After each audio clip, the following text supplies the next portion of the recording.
We need to find a way to get in good trouble, necessary trouble, if we're going to save America.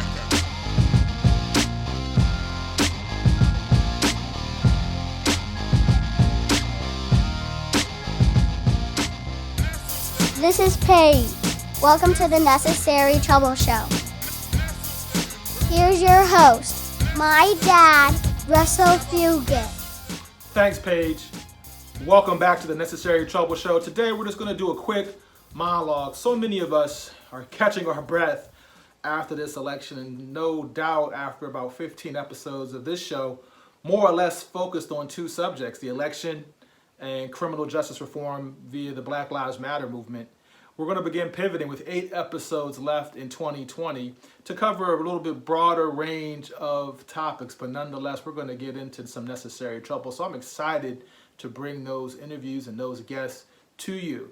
I want to thank everyone for watching who's engaged so far. These 2 months have been an amazing journey and so much growth for me and our producer, Crystal Warner, and our team at Artsys Media. And I'm just so grateful for all the work that's gone on behind the scenes, Brandon Lumpkins, and on down the list.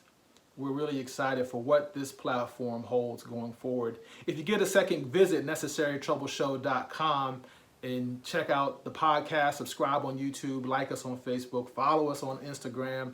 And if you really are feeling generous, scroll down and click that donate button and make a donation of any size to the program. It really will help us support as we grow the platform. And we do have some very exciting things ahead where you might be finding us on a real TV channel sometime in 2021. But stay tuned for that.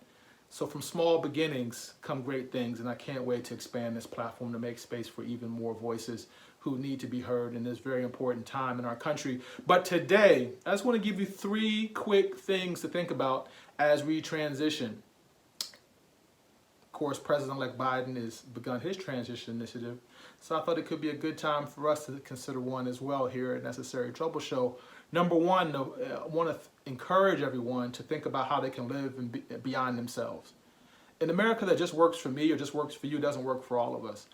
How do we get beyond our needs? How do we get beyond the blue America, red America, to think about others, our community, our country, even our world?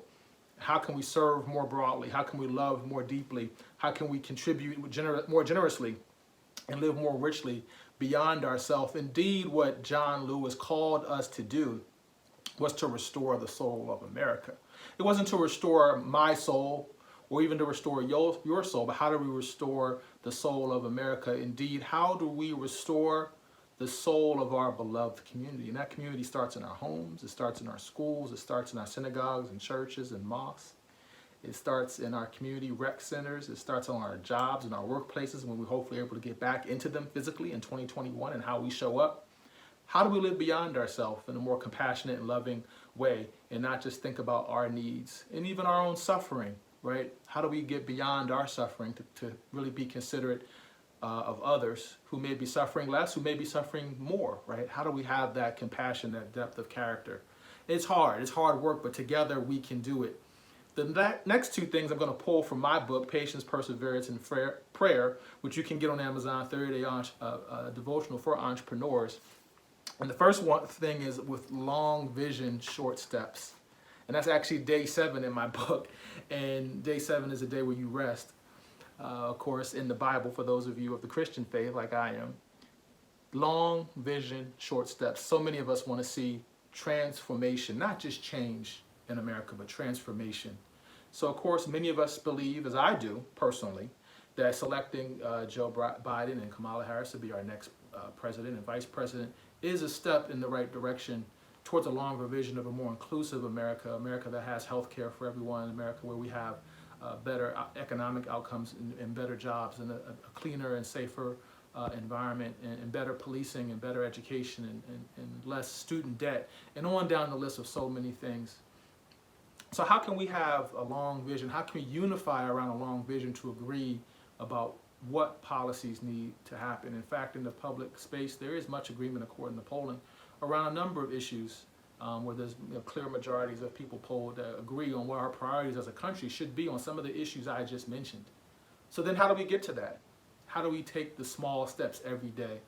I know people are going to be focusing very intently on the race in Georgia for those last 2 Senate seats, as I will personally be looking and keeping an eye on.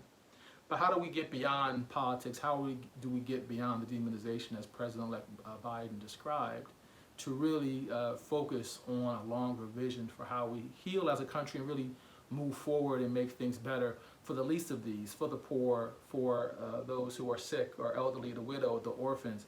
What do we do about the over 600 now orphans who've lost contact with their parents from being taken away at the border?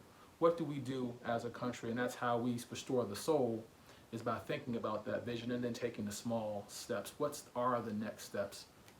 The last thing I want to leave you with is having peace in our powerlessness. And to some extent, like I've said already today, we only have power to impact the environment that's around us. And I'm blessed to have this platform, hopefully to perhaps impact you and impact more in the days and months and years ahead through this Necessary Trouble Show. But nonetheless, we have to have peace that we don't have power to decide who's president by ourselves. We don't have power to snap our fingers and change the world like many of us, I'm sure, wish we could in so many ways, even if it's just to make the coronavirus go away. I know we're all exhausted from 2020 and everything that it's brought to our homes and our lives and the impacts that it's made on each and every one of us. But we must maintain our peace in that powerlessness, but then do take control of the things that we can take control of, again, in our homes, in our families, in our communities, in our workplaces, to try to be the best people we can be. And I think in some of those very small ways, we can, in fact, restore the soul of America and find more common ground with someone who might have voted for the other candidate or the opposite political party. I think at the end of the day, all of us as humans genuinely want more or less the same things in life.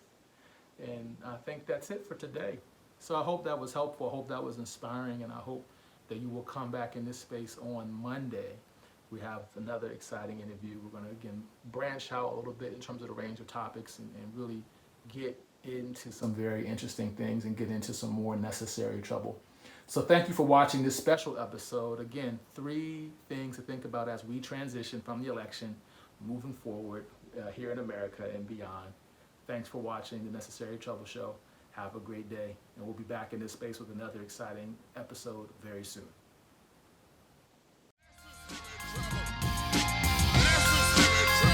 Thanks for watching the Necessary Trouble Show. Please visit necessarytroubleshow.com to support the show and to learn more. Subscribe to our e-newsletter and podcast, and follow us on social media at Necessary Trouble Show. Good job, Daddy. This is Paige. Thanks for watching.